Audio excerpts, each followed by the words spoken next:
É hoje, 30 de janeiro, o dia do nosso evento de finanças, economia e mercados mais importante do ano, o Mapa da Mina. Vai acontecer às 8 horas da noite, ele é gratuito e se você já está inscrito, 1 hora antes do evento vai chegar no e-mail que você se inscreveu e no grupo de WhatsApp que você está fazendo parte também, o link para você poder participar. Também é importante você saber que é um evento que não tem replay, então de noite, coloca ali na agenda porque vai valer a pena tudo que você vai aprender de uma maneira muito simples e fácil. À noite a gente se vê.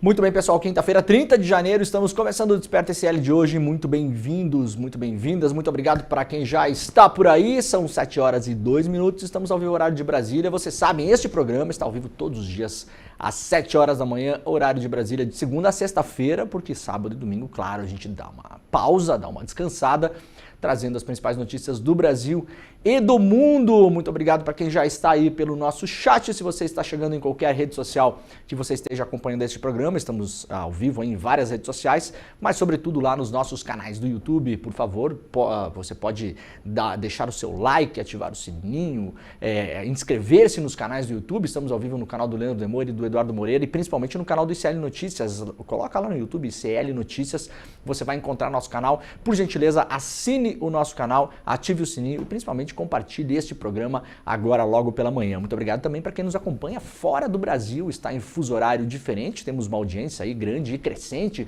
de pessoas que acompanham a política brasileira fora do Brasil. Muitas pessoas nos acompanham também na reprise. Este programa, claro, fica gravado lá no YouTube, então muito obrigado para quem está nos acompanhando aí em outros horários, eventualmente até em outros dias também, né? Muita gente que fala comigo me diz que acompanha o Desperta como o único programa noticioso do dia.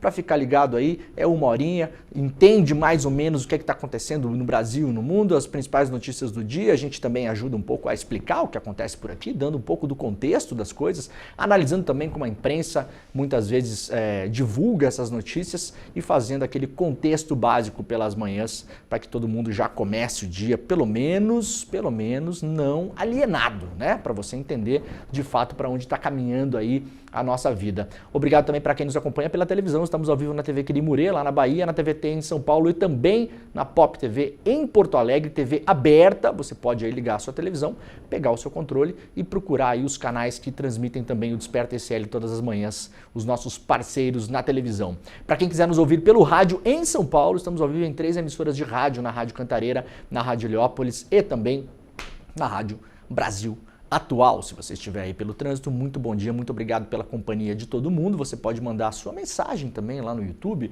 ou nas outras redes sociais, no nosso chat, diga de onde você está assistindo este programa, interaja aí com as pessoas também que estão no chat, as conversas sempre são muito boas, né?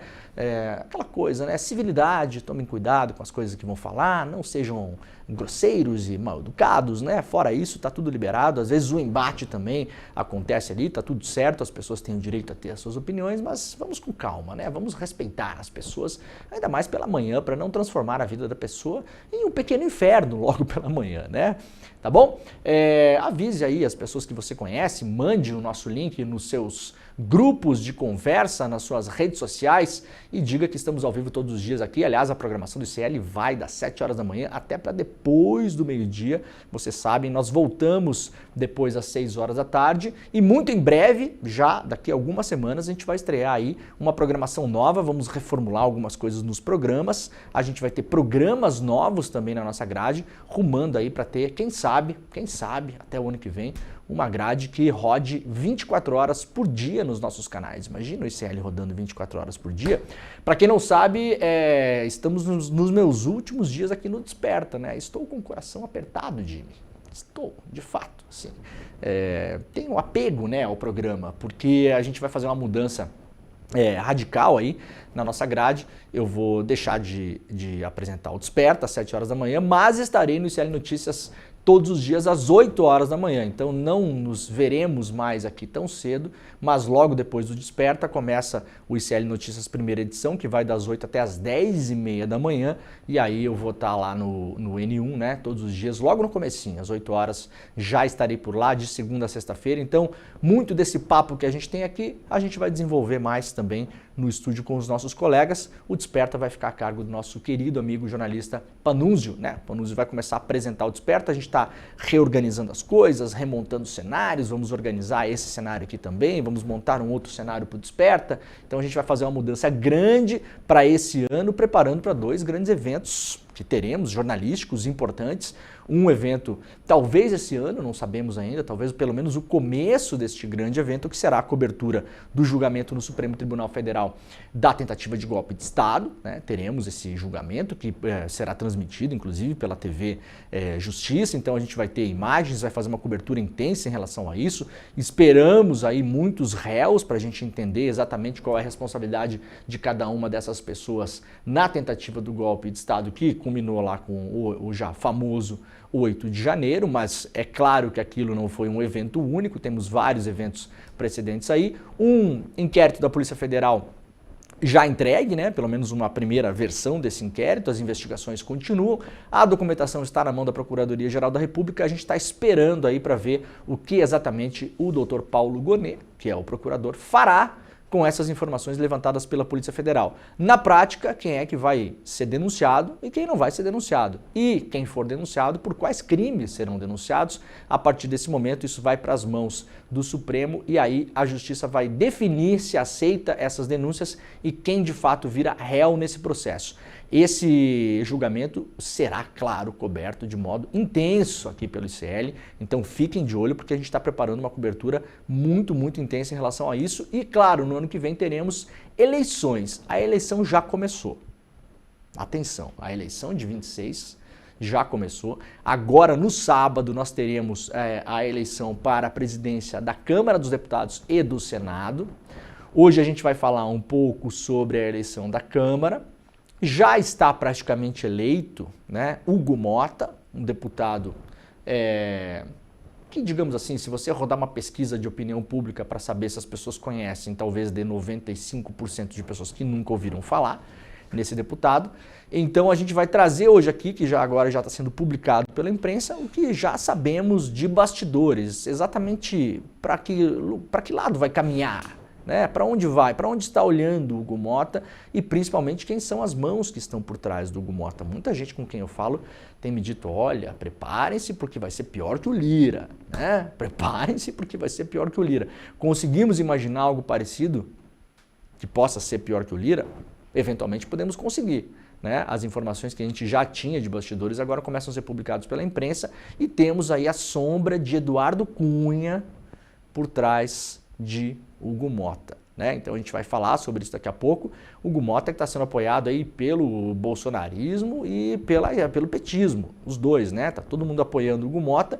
Tem 2 candidaturas que podem ser consideradas candidaturas de protesto, candidatura do pastor Henrique Vieira e candidatura do Marcel Van Hatten, são 2 candidaturas que se colocam ali para fazer um posicionamento político, para fazer um discurso político e para mostrar eventualmente qual seria um outro caminho para a presidência da casa caso fossem eleitos, mas a chance desses 2 serem eleitos, um dos 2 serem eleitos presidente da Câmara dos Deputados, é hoje 0,0000 alguma coisa, né, de chance. O Hugo Motta já está eleito, aliás, teve um jantar essa semana em São Paulo do Hugo Motta com várias figuras importantes aí, as figuras que realmente sentam na mesa do poder no Brasil, né, da esquerda à direita, né, de deputados e pessoas que estão ligadas ao governo Lula até o Tarcísio, Kassab, Valdemar da Costa Neto, sim, estavam todos jantando juntos, né, estavam todos lá jantando juntos.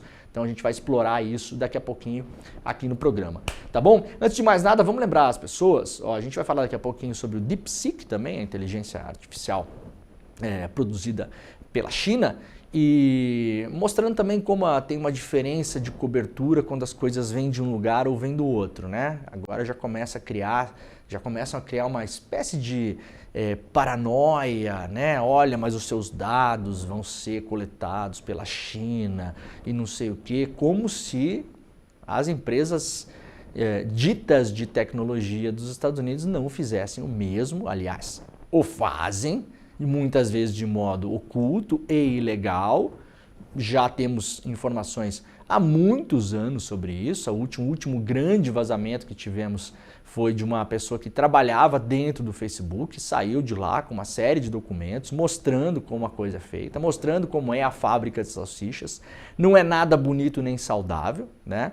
E os dados são, se você usa qualquer rede social, os seus dados são enviados também para vários servidores privados do mundo todo, dessas empresas de tecnologia. E nos Estados Unidos sabemos, pelo caso Edward Snowden, que essas empresas, aliás, colaboraram e muito possivelmente seguem colaborando com a estrutura de espionagem dos Estados Unidos. Na época, a NSA, né, a estrutura de espionagem dos Estados Unidos de fato, sem que as pessoas soubessem que seus dados estavam sendo compartilhados por ali. Não só empresas ditas de tecnologia, aliás, empresas de telefonia também.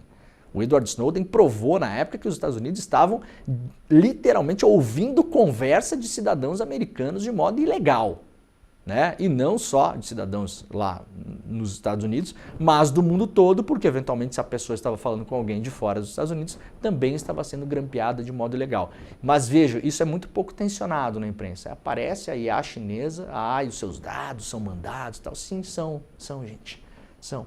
É por isso que a gente fala tanto em regulação dessas redes sociais, né? Então não dá para a imprensa também puxar uma coisa do lado, levantar o problema quando surge uma IA que vem de um país, aspas, comunista, né?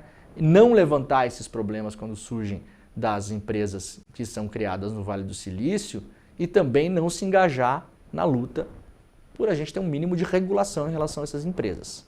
Não orna, não casa, né? Então, olha, isso e tudo mais que tem relação com esse terremoto que a IA DeepSeek causou na economia mundial nessa semana, com perda de valor de empresas, aí principalmente as de tecnologia, da ordem de $1 trilhão de valor de mercado, né? As ações caem, então se você somar o preço das ações com o número de ações disponíveis, você tem ali o quanto a empresa em tese valeria, né? É assim que se faz, né? Grosso modo. Então, teve esse tsunami, de fato, no mercado. Isso tudo vai ser explorado hoje à noite no nosso Mapa da Mina. Para quem quiser fazer inscrição, é de graça, evento ao vivo, às 8 horas da noite com o Eduardo Moreira. Todo ano, todo começo de ano, a gente faz esse evento, o Mapa da Mina, que é um evento pela ótica de leitura da economia, a gente entender o que vai acontecer com o ano. E entendendo o que acontece com o ano de 2025, a gente entende o que vai acontecer também em 26, porque esses 2 anos aqui são anos colados, né? 25 e 26, eles conversam muito porque os eventos, eles ultrapassam aí a fronteira de dezembro. Então, o que acontece esse ano tem muito a ver com o que acontece no ano que vem. Inscrições de Minatela, né? Para quem quiser. Muito bem, você pode acessar o despertacl.com.br, é de graça, ao vivo, online, exclusivo, para todo o mundo, tá bom? despertacl.com.br, garanta aí o seu assento virtual. Temos QR Code também? Está na tela o nosso QR Code? Temos QR Code também, então se você quiser apontar o seu celulite aí para a tela, tá aí ó, o nosso QR Code na tela. Você pode, como é que faz aqui na televisão, né? Aqui embaixo, ó, aprendeu, né, Leandro? Ó, aqui, ó, você pode, aqui embaixo, ó, olha que legal. Segura o QR Code. Aí, ó, você pode apontar a sua câmera para o QR Code ou pode acessar o site despertacl.com.br para garantir a sua inscrição de graça, hoje, exclusivo. Única apresentação às 8 horas da noite, horário de Brasília, para o mundo todo, em qualquer lugar que você estiver, você pode assistir essa aula magna para a gente começar o ano e entender o rumo das coisas nessa confusão aí de Donald Trump e tarifa para cá, e tarifa para lá, e pode fazer uma coisa e não pode fazer outra, o que de fato pode acontecer, o que isso impacta no Brasil, o que impacta na nossa vida de fato, né? E taxa de juro que subiu ontem de novo no Brasil, inteligência artificial, isso tudo foi estudado pelo Edu aí, e aí condensou numa mega aula que a gente vai fazer hoje à noite, às 8 horas, ao vivo, aqui no ICL, tá bom? O link para inscrição, despertacl.com.br. É só colocar o seu e-mail, apertar um botãozinho de graça, e aí você vai poder assistir essa aula hoje à noite. Vamos lá então? Com o novo corredor de umidade, Sudeste... Opa, volta para cá. Sudeste deve ter chuva forte até o final de semana. Atenção aí, hein? Ontem a gente avisou sobre a chuva forte em São Paulo, caiu uma chuva forte em muitas zonas aí de São Paulo, né? E isso deve acontecer aí entre hoje e final de semana ainda, com uma nova formação de um corredor de umidade. O centro-sul do país deve ter muita chuva, ao menos até o próximo final de semana. De acordo com os meteorologistas, a região sudeste é a que deve ser mais afetada pelos temporais. A expectativa é que esse canal de umidade persista por pelo menos 3 dias. A zona de convergência do Atlântico Sul se caracteriza por uma extensa faixa de nuvens, que normalmente vai do norte ao sudeste. O sistema é responsável por manter o tempo instável nessas regiões, gerando acumulados consideráveis de chuva. O pessoal lá do Clima Tempo, ouvido pelo G1, explica que com o sistema atuando nessa faixa do país, a chuva é muito persistente. Sem sombra de dúvida, o problema é o sudeste hoje, principalmente, atenção para quem mora em Minas Gerais e São Paulo, e também pegando parte do Rio de Janeiro. Em algumas regiões do sul de Minas, a chuva pode ultrapassar volumes de 300 milímetros até domingo. Aqui temos um mapa destacando Minas Gerais, São Paulo e partes do Rio de Janeiro. Então, atenção, se você está em áreas de risco, cuidado. Se você precisa sair para trabalhar, eu sempre falo aqui, fale com a sua empresa, fala, olha só, eu vi, faça um corte aqui do programa, né? Olha só, gente, deem uma olhada neste vídeo, tá muito perigoso não sair de casa, né? Ontem no Rio de Janeiro teve problema também, né? Então tá muito perigoso sair de casa, ficar na rua, colocar o carro na rua, pegar transporte público. Em São Paulo, na semana passada, a gente viu várias estações de metrô alagadas de modo muito perigoso, aliás, né, para as pessoas que estavam lá. Então, hoje não vou trabalhar no escritório, não vou sair de casa para fazer tal coisa, vou fazer home office. Então prepare-se, porque a tônica dos nossos tempos é essa, e se você tem aí alguma força entre os seus colegas aí, eventualmente faça uma reunião com a sua empresa, onde você trabalha, com a chefia, né?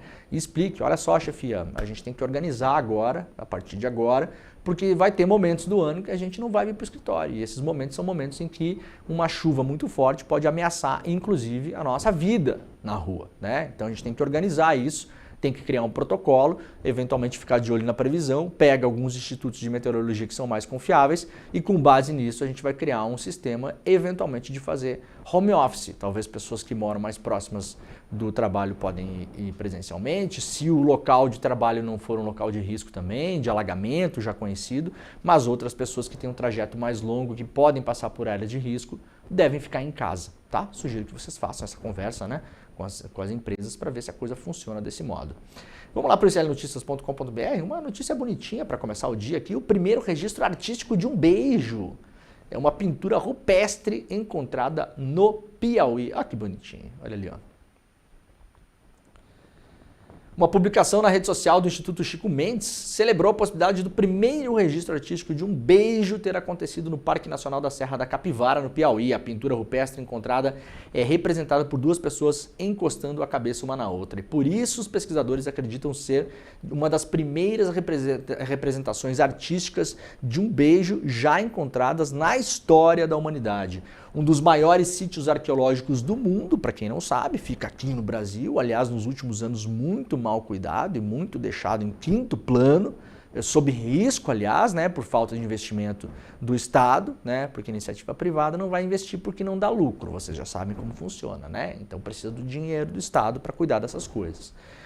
O Parque da Serra da Capivara conta com pinturas rupestres datadas de até 50 mil anos atrás.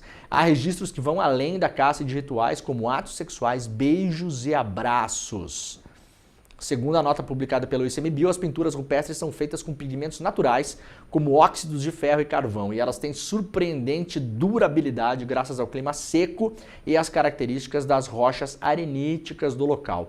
Em 1991, devido ao valor histórico-cultural, o conjunto de registros rupestres foi reconhecido pela Unesco como Patrimônio Mundial. O Parque Nacional da Serra da Capivara foi criado em 1979 e tem uma área de aproximadamente 130 mil hectares. Então encontraram lá, olha que imagem bonitinha, né? Para você botar aí na sua rede social também. Um beijo, né? Bom começar o dia assim, né? Avião com 64 pessoas e helicóptero militar com 3 soldados colidiram em Washington, nos Estados Unidos. Um avião comercial e um helicóptero militar colidiram no ar em Washington, capital dos Estados Unidos, na noite dessa quarta-feira. O acidente aconteceu por volta das 21 horas, horário local, 23 horas, horário de Brasília. Segundo as autoridades, o jato transportava 60 passageiros e 4 tripulantes. 3 soldados estavam no helicóptero. Equipes de busca trabalham com botes e helicópteros no rio Potomac, nas proximidades do aeroporto onde teria caído o avião. Até a última atualização da reportagem publicada hoje de manhã pelo G1, 19 corpos haviam sido resgatados, segundo fontes ouvidas pela CBS e pela BBC. Não havia registros, por enquanto, de sobreviventes. Os bombeiros informaram que as condições do local são extremamente difíceis devido ao frio e aos ventos intensos. A temperatura nessa madrugada estava na casa de 4 graus e havia placas de gelo no rio. A agência de notícias Associated Press informou que o helicóptero fazia um voo de treinamento no momento do acidente. Tem um vídeo da colisão que foi publicado aí em várias redes sociais, né? E foi capturado lá também pelo G1. Aqui, ó. Aqui é o avião decolando. E em um determinado momento há esse choque no ar, né? Com esse helicóptero militar, uma explosão e ambos caem no rio ou muito próximo do rio.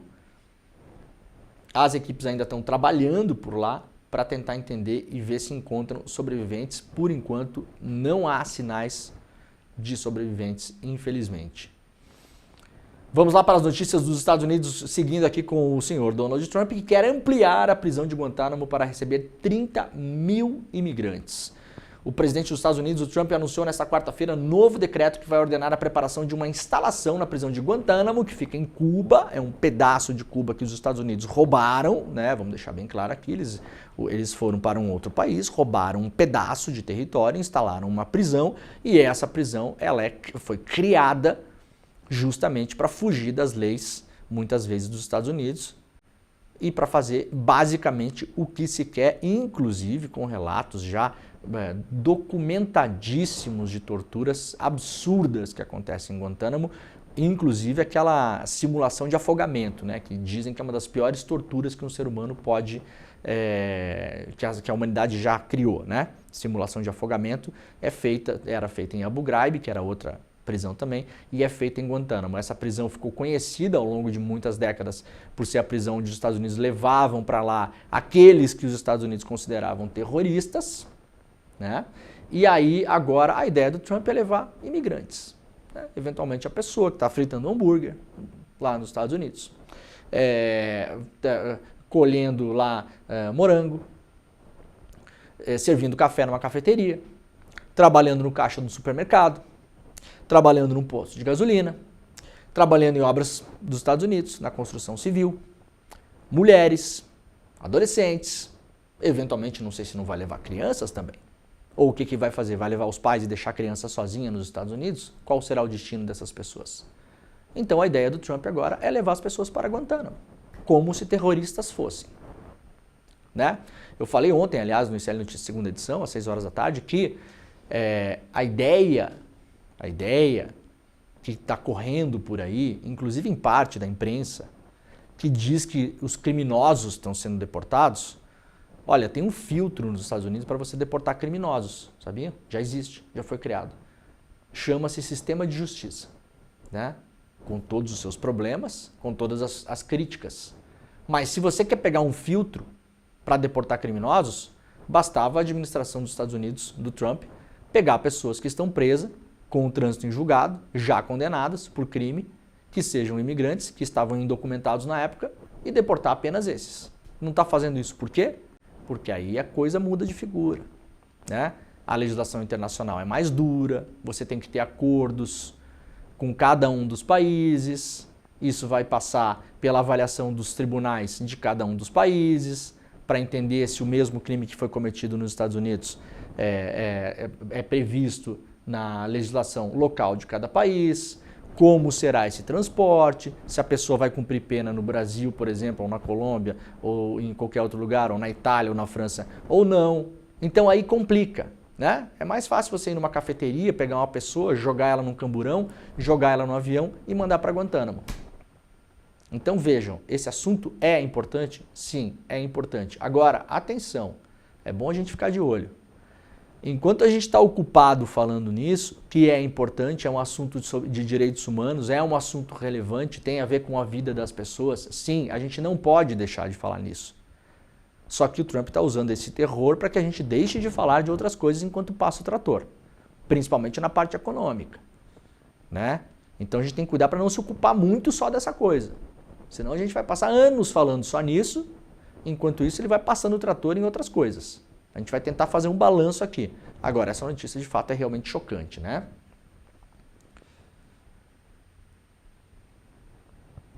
Governo Trump revoga status de proteção para venezuelanos. A secretária que cuida disso lá no governo Trump chamou de sacos de lixo essas pessoas, tá?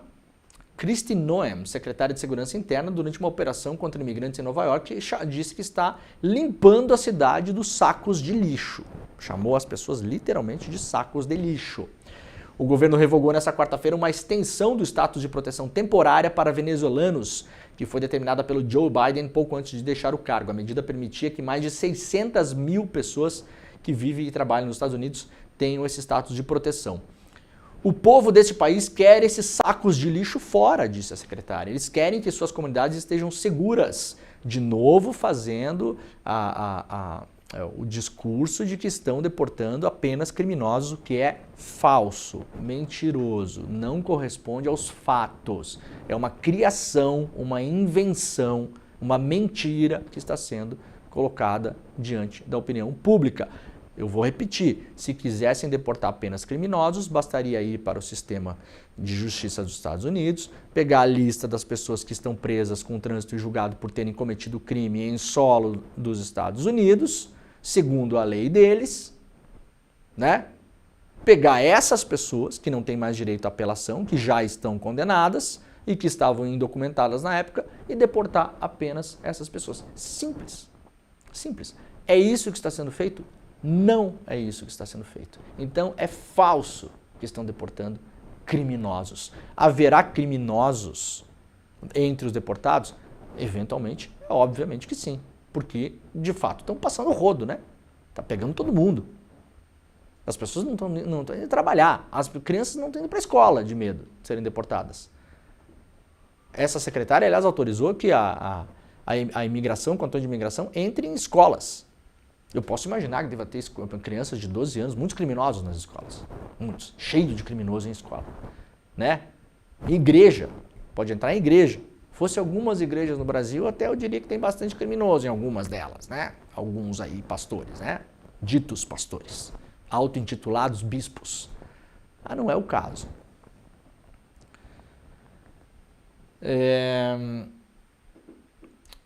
Essa proteção que o Biden fez também é uma proteção política, que era para fustigar lá o Maduro e tal, né? Mas, ao mesmo tempo, não se nega que há muitos dissidentes políticos venezuelanos morando nos Estados Unidos e que, se voltarem para a Venezuela, podem ter problemas. Podem ter problemas diante da situação da Venezuela neste momento. São pessoas que eventualmente estão em vários países, inclusive nos Estados Unidos, em processo de pedir um asilo político, um asilo humanitário, por exemplo.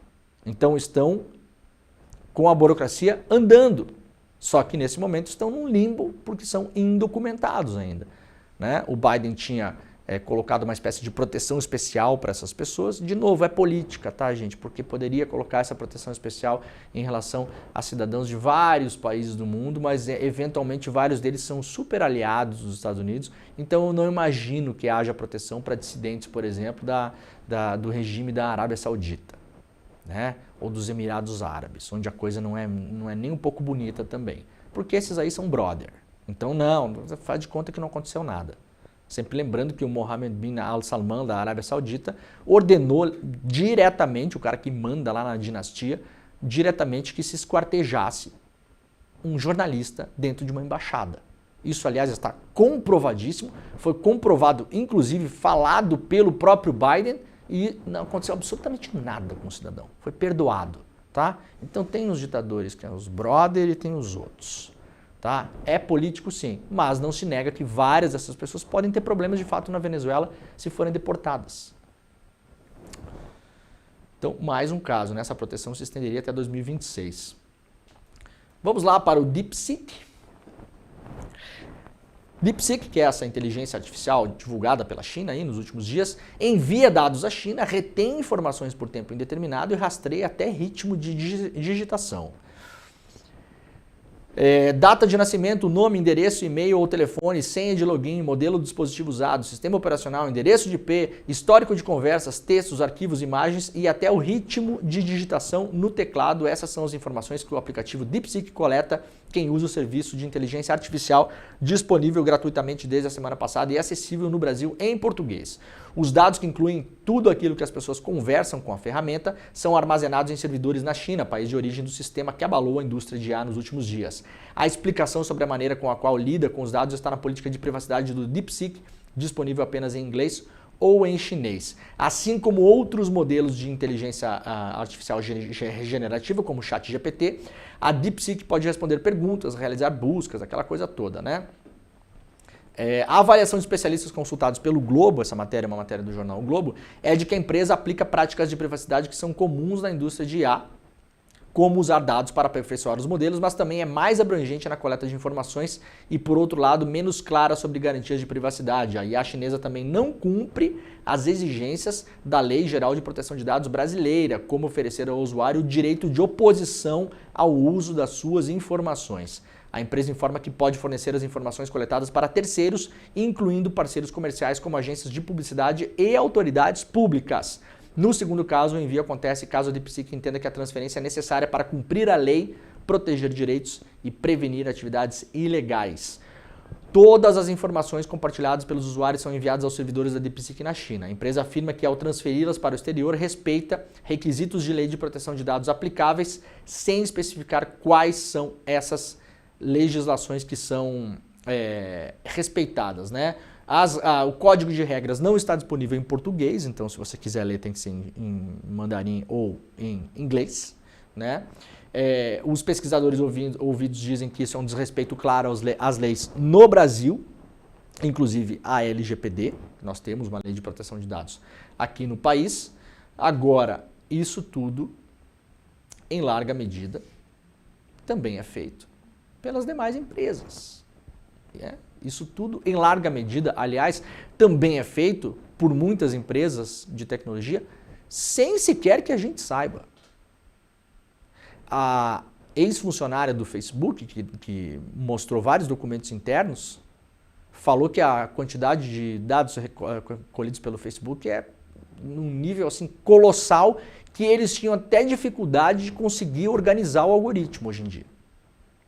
De tantos dados. São milhares de dados coletados sobre as pessoas. Milhares. A diferença é que muitas dessas empresas têm representação no Brasil. Eu não sei se o ChatGPT tem representação no Brasil também.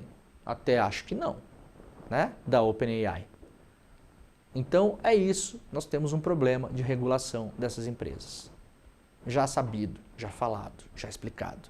O Brasil agora está discutindo um marco regulatório para a inteligência artificial, que eventualmente pode abordar essas questões e pode eventualmente forçar as empresas a terem representação no Brasil para entender se cumprem a legislação local. Por enquanto a DeepSeek não tem, eu acho que ChatGPT não tem também. Tá? Agora, muito pouco problematizada essa questão em relação às outras empresas, porque parecem mais bonitinhas, mais fofinhas, né? Mas essa aqui da ditadura comunista, ela monitora os seus dados. Eu vou repetir, as outras também. Não coloque nada nessas buscas e nessas ChatGPT e não sei o quê, que seja conteúdo sensível.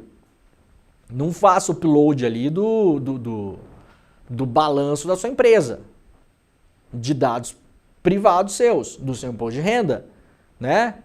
Das coisas que você precisa, não vai colocar senha nenhuma, de nenhuma ordem aí, pelo amor de Deus, você não tá ali conversando com você mesmo, tá? Todas essas sugam os seus dados, todas. Então, atenção, não é só essa, são todas. Tem uma diferença importante aqui, eu não sei se a matéria fala, poderia falar, né? Não fala, tá? Então a diferença importante do DeepSeek para outras, o DeepSeek pelo menos consente a possibilidade que você possa baixar ele e rodar no seu computador. E aí, em tese, os dados não são enviados para os servidores do DeepSeek, porque é código aberto, então eu posso imaginar que já tenha várias pessoas que entendem de código olhando o código ali e em sendo código aberto, assim chamado open source, né, você tem capacidade de olhar todo o código para entender se tem algumas linhas de comando que mesmo você rodando localmente na sua máquina, no seu servidor, envia informações para os servidores do DeepSeek na China. Então há condição de olhar ali, é aberto. O ChatGPT não é. Então, na real, a gente sabe menos sobre o ChatGPT do que o DeepSeek. Pela natureza de como essas arquiteturas foram construídas e liberadas para o público. O ChatGPT, em termos de código, é mais obscuro. É caixa preta.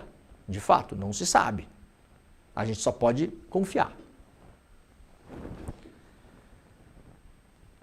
Copom eleva a taxa Selic para 13,25% ao ano e reafirma ciclo de aperto monetário, mais juro para o brasileiro, agora sob o comando do Gabriel Galípolo, seguindo a mesma política do Roberto Campos Neto.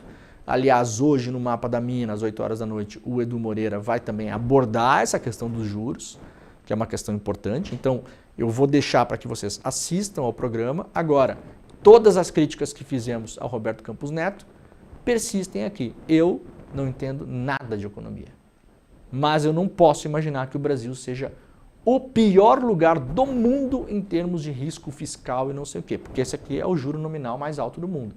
Hoje, se não é o mais alto, deve ser o segundo, né? Então, eu não posso imaginar que dentro de 120, 130, 140 países, o Brasil seja o pior, para ter o pior juro, né? Não faz muito sentido na minha cabeça, de pessoa que não entende nada. Porque você pode imaginar assim, o país está numa crise de confiança e o país precisa se financiar. E para se financiar, o país faz o quê? Emite título da dívida, né? Ele dá um papelzinho para você, não é mais papelzinho, né? Ele dá um papelzinho para você e fala, olha só, Jimmy, me empresta R$100 aí, que daqui X tempo eu vou pagar para você, nesse juro de agora, eu vou pagar 111, 112, 113. E no Brasil, aliás, é livre de imposto de renda. Pode ser? Pode ser, beleza. Mas aí você fala assim, mas eu não confio no Brasil. O Brasil não sei se não vai me dar o calote, talvez não me pague, não confio. Aí o que o Brasil fala? Ele aumenta mais o juro, fala, não, então eu te pago mais juro para você entrar, já que você acha que é um negócio arriscado, eu te pago mais juro então para você, tá? Um pouco essa é a lógica que está por trás disso, e aí tem a lógica de segurar a inflação, de você restringir o crédito para que as pessoas gastem menos, porque a inflação está alta, etc e tal. Eu posso imaginar que se a gente pagasse 9%, talvez já seria alto o suficiente para as pessoas pegarem dinheiro e emprestarem para o governo, né? 9,25, 10, 10,25, 11, não, mas a gente subiu, né? Vai para 12,5. Agora, 13,25. Já se fala que na próxima reunião do Copom vai para 14,25. Então, por enquanto, o que temos é um presidente do Banco Central que está rigorosamente fazendo a mesma coisa que o anterior, que era muito criticado. Esse é o cenário de agora, né? Podemos argumentar que isso aqui tudo já estava contratado. O Galípolo assumiu, não tem muito o que fazer, isso aí já estava contratado e aquela coisa toda. Então não vai enfrentar, não vai se arriscar. Se fizer isso vai causar um caos, aí o mercado vem para cima, a imprensa que é toda comprada pelo mercado, literalmente, né? Você sabe, né? O site mais acessado do Brasil de Economia e Negócios, que é o Infomoney, é da XP. Que é do Itaú. A revista não sei o que lá é do BTG, a Exame, não é? A Exame é do BTG. Se você for olhar, tá tudo na mão de banco e corretora, tá? Então não existe imprensa relevante de economia no Brasil que não seja controlada pela Faria Lima. Não existe. Então, banco, corretora, Faria Lima, imprensa de economia no Brasil, é tudo a mesma coisa. É tudo assessoria de imprensa. Vai todo mundo olhar para o mesmo lado. Então, claro que tem um medo extremo do novo Banco Central de pisar fora da linha e sofrer um ataque absurdo, ser mais pressionado ainda, dólar explodir, acontecer isso, aquilo outro, que a gente sabe como essas pessoas funcionam, né? Por outro lado, muita gente fala, não, o Brasil hoje está é um país de risco, não se confia na condução da política econômica e se não aumentar o juro, a gente não consegue fazer rodar a máquina porque ninguém vai botar dinheiro no Brasil. Prefere botar, por exemplo, nos Estados Unidos com juro de 4, 4,25, 4,5 do que botar no Brasil com juro de 10, 11, 12, porque tem o risco de não receber. Tá? Essa é a lógica de quem defende que tem que aumentar mesmo e tem gente que defende que tem que aumentar mais ainda. Tá? Então esse embate que a gente está por aí. Isso vai ser explorado, claro, hoje no nosso mapa da mina. Se você não fez inscrição, por favor, faça lá no UOL. Tem o que muda para as pessoas comuns, né? Como nós. Carro e casa mais caros, o Copom eleva a taxa para 13,25% ao ano. E o que é que muda, né? Em relação à nossa vida real aqui, né? Bom, a decisão foi unânime. Não teve ninguém do Comitê de Política Monetária aí que tomou uma posição diferente. O Copom citou um cenário desafiador por causa das incertezas sobre a política econômica nos Estados Unidos. Segundo o comunicado divulgado junto com a decisão de elevar a Selic, o Copom disse que existem dúvidas sobre o ritmo da desaceleração, da desinflação e, consequentemente, a postura do Fed lá nos Estados Unidos. Na quarta-feira, o Fed também se reuniu nos Estados Unidos e decidiu manter a taxa básica de juro nos Estados Unidos no intervalo entre 4,25% e 4,50% ao ano, que era mais ou menos o esperado pelos analistas. E aí tem todo esse jogo dessa dança de cadeiras da economia mundial, né? Se eventualmente os Estados Unidos, por exemplo, aumentam os juros e os títulos da dívida dos Estados Unidos ficam mais atrativos, a tendência é que essa galera que tem grana circulando pelo mundo vá mais lá aplicar nos títulos do Tesouro dos Estados Unidos, o que significa que eventualmente um pouco de dinheiro sai do Brasil. Se os Estados Unidos baixam os juros, a tendência é que os investidores avaliem que o juro é muito baixo nos Estados Unidos e eles voam para outros mercados. Então, em tese, você traz dinheiro para o Brasil com os juros da dívida, mas na verdade quem está pagando essa história toda é você. Entende? Porque o país está se endividando com um juro altíssimo, quem vai pagar esse juro é o país, é o Brasil. A gente paga esse juro. Isso vira dívida. Então, quem está pagando esse negócio é a sociedade civil, em boa medida.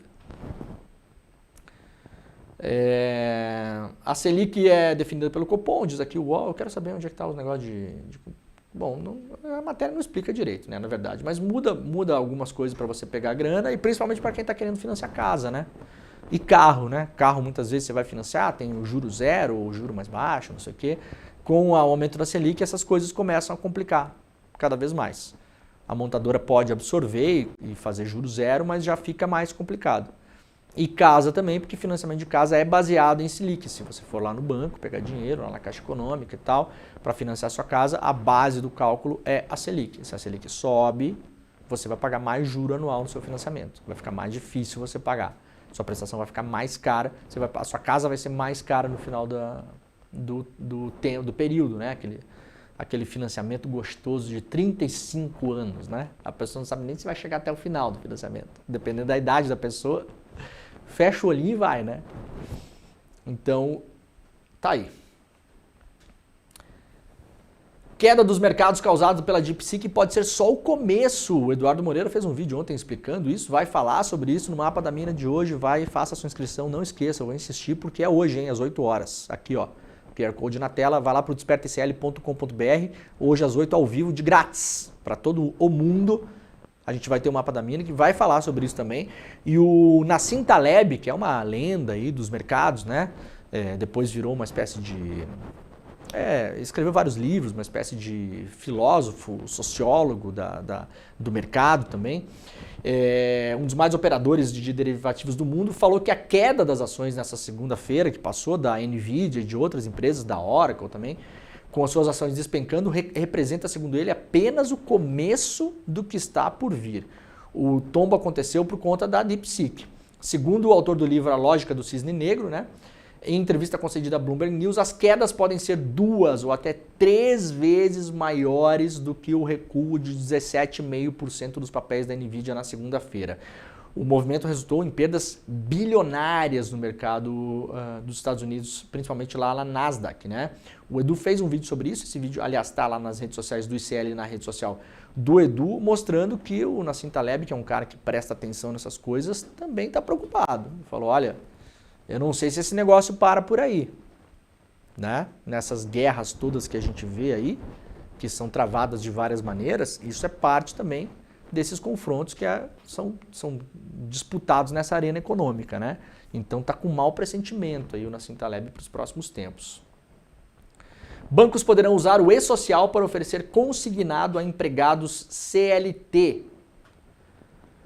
O governo federal vai apresentar uma proposta legislativa para expandir a oferta de crédito consignado a 42 milhões de trabalhadores brasileiros que têm carteira assinada no Brasil e têm dificuldade para ter acesso ao crédito. A ideia é criar uma plataforma que permita aos bancos e instituições financeiras acessarem diretamente o perfil de crédito da pessoa que tem carteira assinada por meio do e-social, o sistema eletrônico obrigatório que unifica as informações trabalhistas, previdenciárias e fiscais de empregadores e empregados de todo o país. O crédito consignado é um empréstimo que tem as parcelas descontadas diretamente do salário. A legislação que trata do consignado já permite que trabalhadores com carteira assinada possam ter acesso a esse tipo de empréstimo descontado do salário, mas ele requer a assinatura de convênios entre empresas e bancos, o que na prática dificulta que pequenas e médias empresas e muitas grandes também possam aderir ao modelo em larga escala. Quem é funcionário público ou aposentado sabe como isso funciona, ou pensionista, né? Você pode pegar empréstimo muitas vezes nessas financeiras de porta de calçada. Você vai lá, pega um empréstimo com um juro muitas vezes absurdo. Esse empréstimo depois é descontado diretamente no seu... Tá dando um problema aqui, né? Diminuir o computador. Vamos seguir, vamos ver se segue. Você pode pegar o seu empréstimo e depois é descontado diretamente na fonte, né? Então isso em tese faz com que o juro fique mais baixo, porque a financeira ou o banco tem certeza de que vão receber.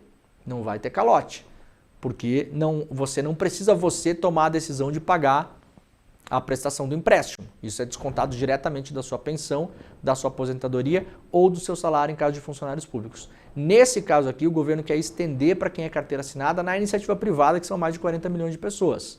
Ou seja, você tem carteira assinada numa empresa privada, você poderia ir para um banco ou para uma financeira que aderirem a esse programa, pegar empréstimo, e esse empréstimo vai ser descontado direto do seu salário lá na fonte. Como já tem os descontos hoje de INSS, de imposto de renda, de não sei o quê, aconteceria mais um desconto ali. Eu não sei, sabe? Eu acho meio perigoso esse negócio. Vocês tomem cuidado em ficar pegando esse dinheiro fácil aí. Dinheiro na mão, né? Dinheiro rápido, dinheiro na mão. Eu fico lembrando da Fininvest, que patrocinava o programa do Faustão lá, que era do Berlusconi, sabiam? A Fininvest. Quem disse que não dá? A Fininvest dá. Vê como gruda essas coisas, né? Era do Silvio Berlusconi. Então, cara, essa galera faz dinheiro assim, entendeu? Você vai pegar dinheiro a juro e vai ficar apertado. Não vai salvar o seu dia. Eventualmente, se você está com um monte de dívida em outros lugares e o juro é maior do que o juro que você pagar para pegar esse empréstimo, faz sentido. Agora, senta e faz conta. Tá? Não é dinheiro mágico.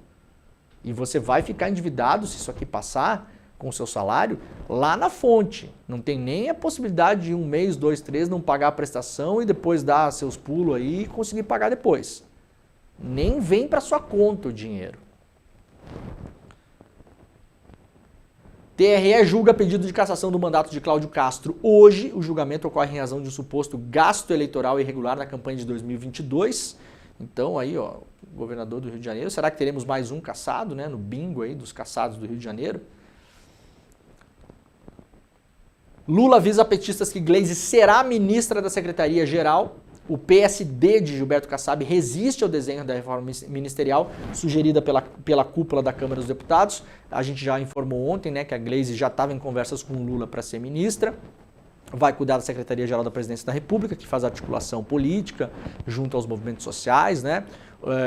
Essa notícia de hoje foi publicada pela Folha Press, a gente republica aqui no iclnoticias.com.br. Então tudo indica que a Gleisi vai para o governo.